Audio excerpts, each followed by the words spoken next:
May 27, 1942. The combined fleet flagship Yamamoto, the largest battleship ever built, slipped its moorings at Shirajima. On its bridge, small and immaculate in his white uniform, stood Admiral Isoroku Yamamoto, Commander-in-Chief. He was a man of profound contradictions, a gambler who hated risk, a naval aviator who commanded battleship, and a man who had opposed the war with America only to become the architect of its most devastating opening blow. 6 months had passed since Pearl Harbor. 6 months of unbroken, intoxicating victory.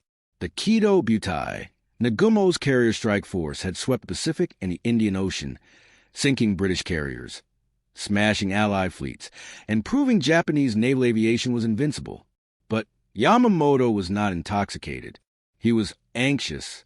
He was a professional gambler, known for his masterful poker face and his love of bridge. And he knew one fundamental truth: you do not win a long game against a richer opponent. He had famously told Prime Minister Kono that he could run wild for 6 months or a year, but after that he had no expectation of success. That 6-month clock was ticking.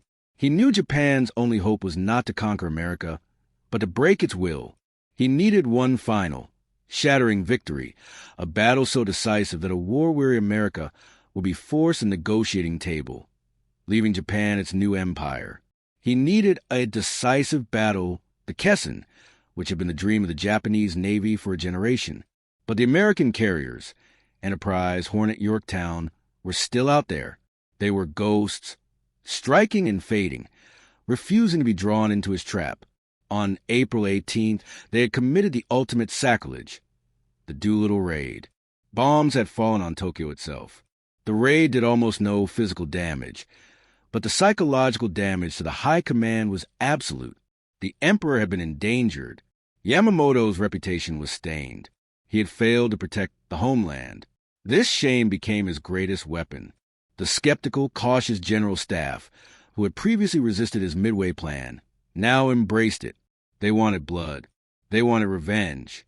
And Yamamoto had the perfect plan to get it. It was not just a plan. It was a masterpiece of complexity.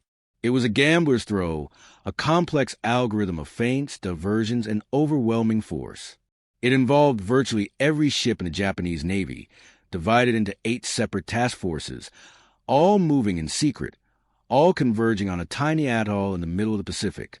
His staff, particularly Rear Admiral Kurashima Kamito, known as the God of Operations, had worked for weeks. They had created a plan of such intricate, interlocking parts that it was more like a symphony than a battle strategy. A diversionary force would strike the Aleutian Islands, drawing the American fleet north. Then, Nagumo's carriers would smash Midway's air power. When the American carriers finally arrived to respond, they would be ambushed, caught between Nagumo's carriers and Yamamoto's own battleships, which waited, unseen, over the horizon. It was a trap. It was perfect. It was brilliant. And it was, in its perfection, catastrophically, fatally flawed. The perfection of Yamamoto's plan was its greatest weakness. It was a plan built on arrogance. It was a strategy written by a man who had begun to believe his own propaganda.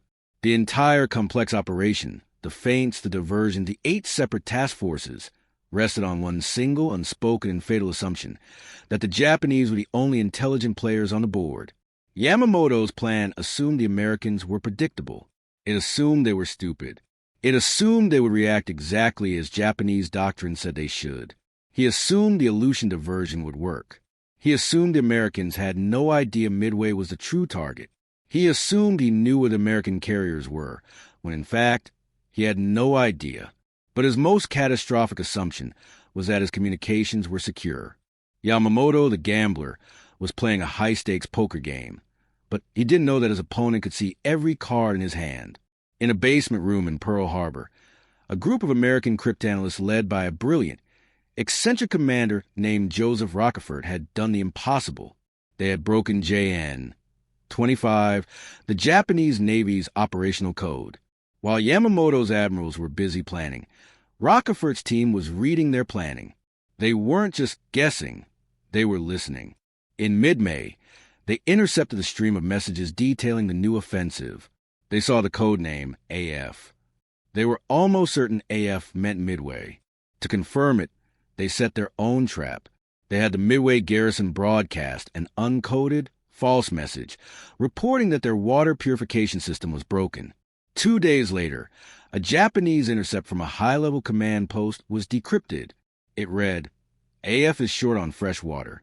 Rockefeller had it. He now knew everything. He knew the target was Midway. He knew the Aleutian strike was a diversion. He knew the date. He knew the Keto Butai was coming. He even knew the order of battle, down to the names of the ships. Admiral Chester Nimitz, Commander-in-Chief of the U.S. Pacific Fleet, now faced an impossible choice. He was outnumbered. His fleet was shattered. The Yorktown was heavily damaged from the Battle of the Coral Sea, sitting in dry dock with a hole in its flight deck. His advisors told him he should pull back, defend the homeland. But Nimitz, unlike Yamamoto, was not a gambler. He was an engineer. He didn't bet on complex feints. He looked at the hard, cold intelligence. He knew Yamamoto's plan was built on deception, and the man who knows the trick is immune to the magic. He made a decision that would have been seen as suicidal by any conventional measure. He ordered the Yorktown repaired, not in the 3 months the shipyard requested, but in 72 hours. He sent his 2 available carriers, Enterprise and Hornet, not north of the Aleutians, but east of Midway, to a lonely patch of ocean designated Point Luck. They would wait there unseen for Yamamoto's perfect plan to unfold. Yamamoto's trap was set, but the bait was for a ghost, while the true hunter was already lying in ambush, waiting for him. 300 miles behind the Keto Butai, Yamamoto sailed in silence on the Yamato, his massive fleet of battleships and cruisers trailing behind him. He was a commander cut off from his own battle. The most fatal flaw in his perfect plan was his decision to maintain strict radio silence. He had placed himself and his battleships 300 miles behind his carriers, a distance that made him a spectator, not a commander. He had delegated the most crucial part of the operation, the carrier strike, to Vice Admiral Chuchi Nagumo. Nagumo was a good admiral, a cautious, by-the-book torpedo expert. He was not an aviator, and he did not share Yamamoto's gambler's instinct. He was precisely the wrong man for a battle where improvisation and nerve would mean everything. Yamamoto, the man who had opposed the war, had built his entire plan on a single, desperate gamble. But when the cards were finally dealt, he had handed them to Nagumo, the one man in the fleet who never gambled. On the bridge of his flagship Akagi, Nagumo followed his orders perfectly. At dawn on June 4, 1942, he launched his first strike against Midway Atoll. His planes roared into the sky. He had followed the plan. But the plan was already unraveling. The first sign came when the Midway-based American torpedo planes, obsolete and slow, flew a suicidal counterattack against his carriers. They were slaughtered. The Zeros, Japan's peerless fighters, ripped them from the sky. But Nagumo's staff was troubled. Where were the American fighters? Why was the anti-aircraft fire from the island so heavy? The second sign came moments later, in a message from the strike leader, Lieutenant Tomonaga.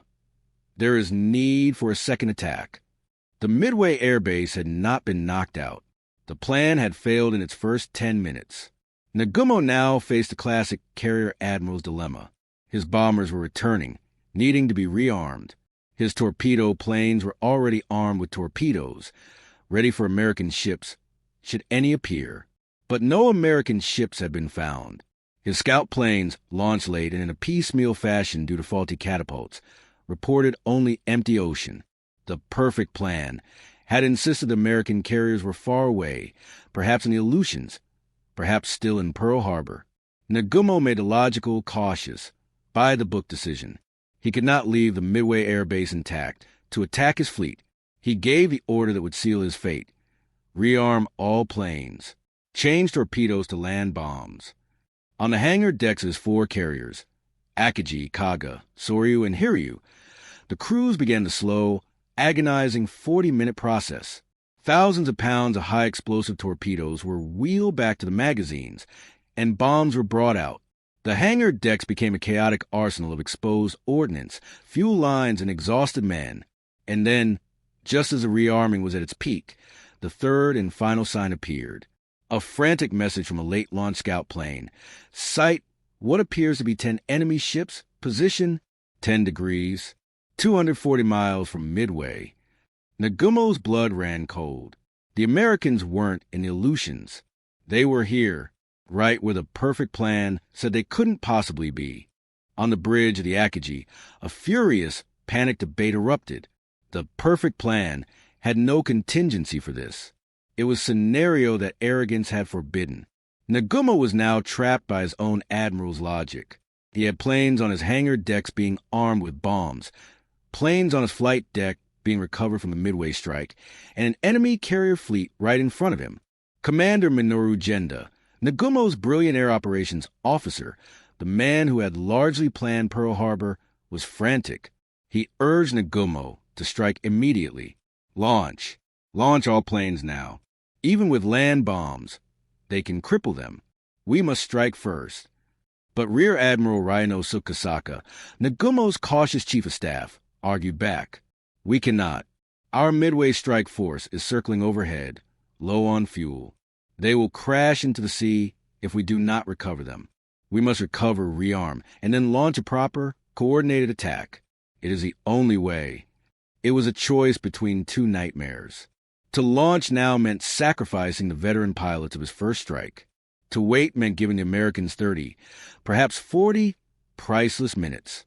Nagumo, the non-gambler, made the non-gambler's choice. He chose a logical, humane, and cautious path. He would save his pilots.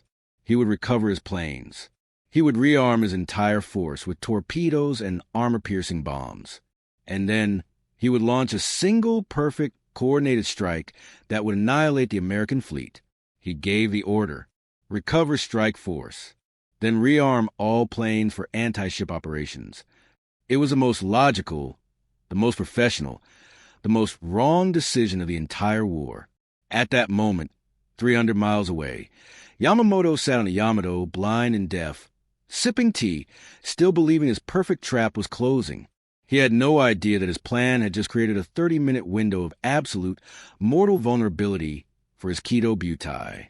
On the decks of Akagi, Kaga, Soryu, and Hiryu, chaos reigned. The crews, who had just spent 40 minutes swapping torpedoes for bombs, now had to reverse the entire process. Carts loaded with 800-kilogram land bombs were being pushed past carts loaded with 800-kilogram torpedoes. Fuel lines snaked across the decks. The hangars were a tinderbox of high explosives, aviation fuel, and exhausted, frantic men. And then the Americans came. First came the torpedo bombers. Squadron after squadron of obsolete, slow TBD devastators from the Hornet, the Enterprise, and the Yorktown. They came in low, without fighter cover, in staggered, suicidal waves. The Japanese Zero fighters, the finest carrier aircraft in the world, fell on them like wolves. One by one, the devastators were ripped apart, bursting into flames and slamming into the sea. Of 41 American torpedo bombers in those first waves, 35 were destroyed. It was a massacre. On Akagi's bridge, Nagumo's officers watched the slaughter with grim satisfaction. The American attack was brave, but foolish. Their Zeros were invincible. The plan was holding. And then, at 10:20 a.m., as the last torpedo bomber was smoking into the ocean, and every single Japanese Zero was down at sea level chasing it, Nagumo's lookout screamed. He pointed up. At 19,000 feet, plunging out of the sun, where no one had thought to look, came the dive bombers. Dozens of SPD Dauntless from the Enterprise and Yorktown. They had arrived at the exact, perfect, impossible moment. Nagumo stood frozen. He was looking at a deck full of his own fuel planes, his own exposed bombs, his own torpedoes. He was looking at the end of the world. 5 minutes. That was all it took. 5 minutes to erase 6 months of victory. 5 minutes to end a 40-year dream of naval supremacy. At 10:24 a.m., the first bomb, dropped by Lieutenant Commander Wade McCluskey, hit the Kaga. It plunged through the flight deck, packed with fueled aircraft, and detonated among the bomb-laden planes in the hangar below. The ship erupted in a single, colossal fireball. At 10:26 a.m., bombs rained down on Akagi. One hit the amidships elevator, buckling the flight deck and plunging into the hangar. igniting the stored torpedoes. The blast wave knocked Nagumo to the deck. When he stood up, his flagship, the pride of the Kido Butai, was a sea of fire. At 10:27 a.m., the Soryu was hit 3 times. The hits were perfect, cascading through the deck, igniting the chain reaction of bombs, torpedoes, and aviation fuel. In less than 300 seconds, the 3 most powerful aircraft carriers on Earth were transformed into floating infernos. The Kido Butai, as a fighting force, had ceased to exist. On Akiji's burning bridge, Nagumo stood in a state of catatonic shock. He was paralyzed, unable to speak, simply staring at the destruction. His chief of staff, Kusaka, had to physically grab him, shouting, "Admiral, we must transfer your flag. The ship is finished." Nagumo just looked at him, his face blank. He had followed the book. He had made the logical choices. And the book had led him to this. It was not until 11 a.m. that the first, fragmentary, horrifying messages began to reach the Yamato. Yamamoto was on his bridge, 300 miles away, still sailing in accordance with his perfect, intricate timetable. He was waiting for the signal that the trap had sprung. Instead, he was handed a flimsy Akiji hit by bombs. Fire spreading on Akiji. Kaga on fire. Soryu on fire. Yamamoto, the man famous for his iron control, the poker player who never showed his hand, read the messages without expression. His face was a mask. "Confirmation?" he asked quietly. His staff officers looked at each other, terrified.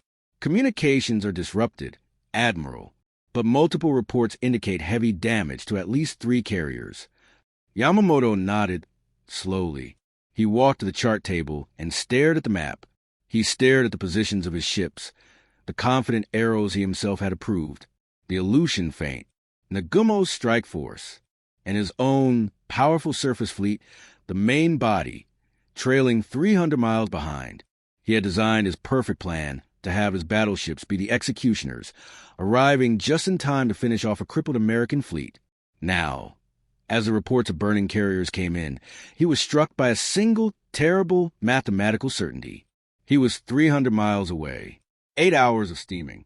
By the time his battleships could ever reach the battle, the carrier fight would be over. His plan had guaranteed his own irrelevance. His battleships, including the Yamato itself, the most powerful weapon on the planet, were perfectly positioned to do nothing. He had built a perfect trap, and in his arrogance, he had failed to see that he was the one walking into it. For a few desperate hours, the perfect plan still flickered with life. A new message arrived on the Yamato's bridge, this one from Rear Admiral Taman Yamaguchi, commander of the 2nd Carrier Division. His ship, the Hiryu, the only one of the Kido Butai to escape the morning's inferno, was undamaged. Yamaguchi was the opposite of Nagumo.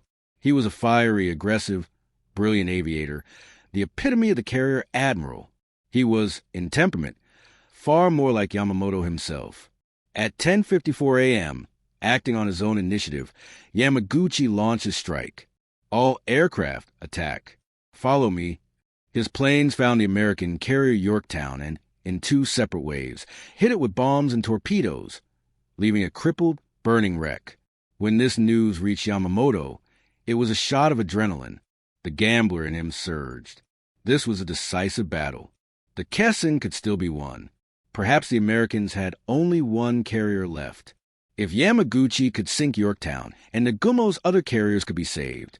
His staff, led by the zealous Rear Admiral Agaki Madome, urged him to act. The perfect plan was still in motion. The invasion of Midway was still scheduled. "Admiral," Agaki argued, "we must continue. We must close with the enemy. Nagumo's carriers may be damaged, but we still have overwhelming surface superiority. We can engage the enemy in a night battle and destroy them with our guns." This was the old doctrine, the one every Japanese naval officer had trained for, a glorious night action, battleship against battleship, where superior Japanese gunnery and fighting spirit would win.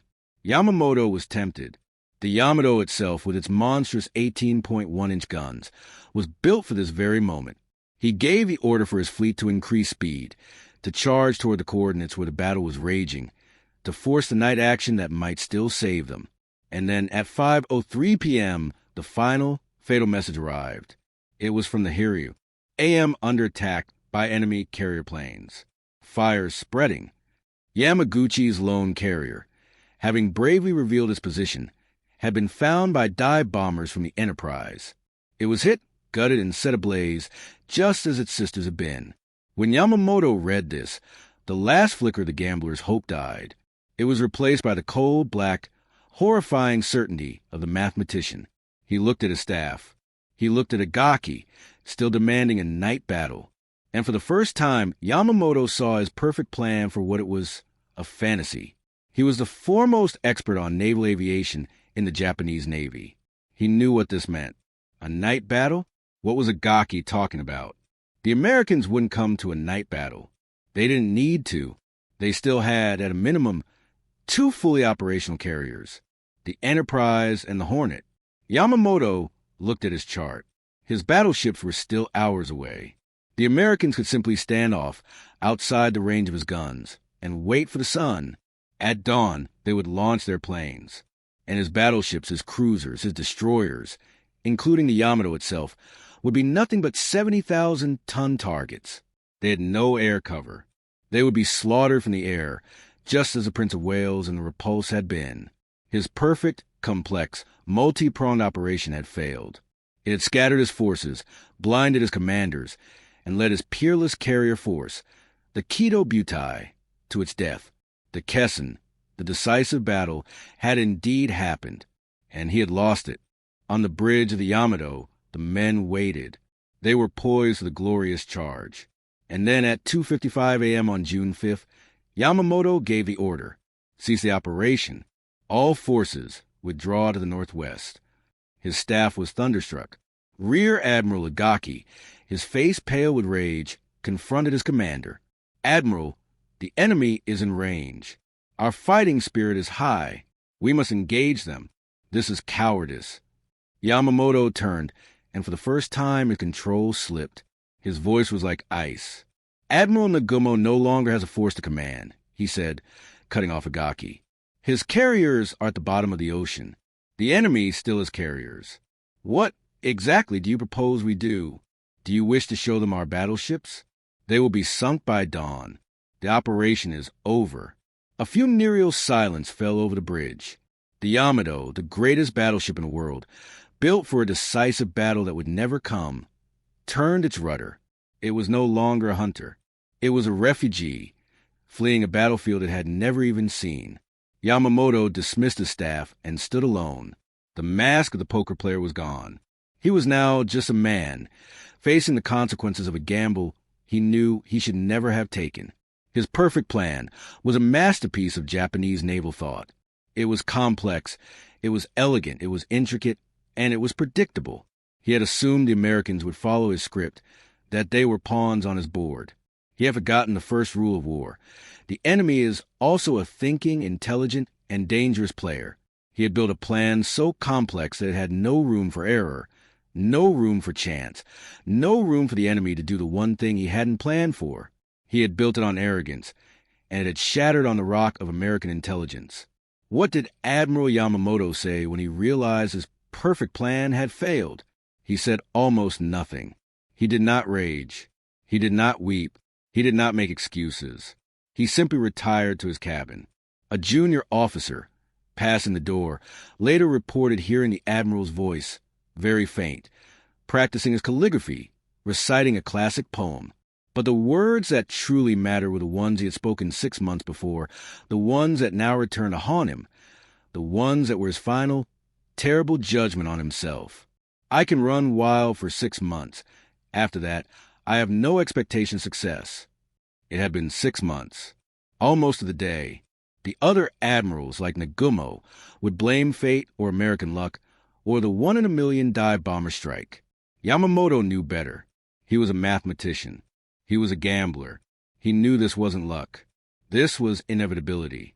He had bet everything on a single complex throw of the dice, while his opponent, Chester Nimitz, had simply read his cards, waited, and placed one simple winning bet.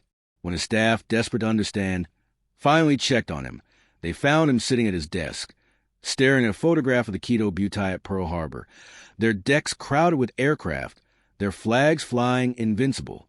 He had miscalculated. He had assumed his plan was perfect. He had assumed his codes were unbreakable. He had assumed his enemy was stupid.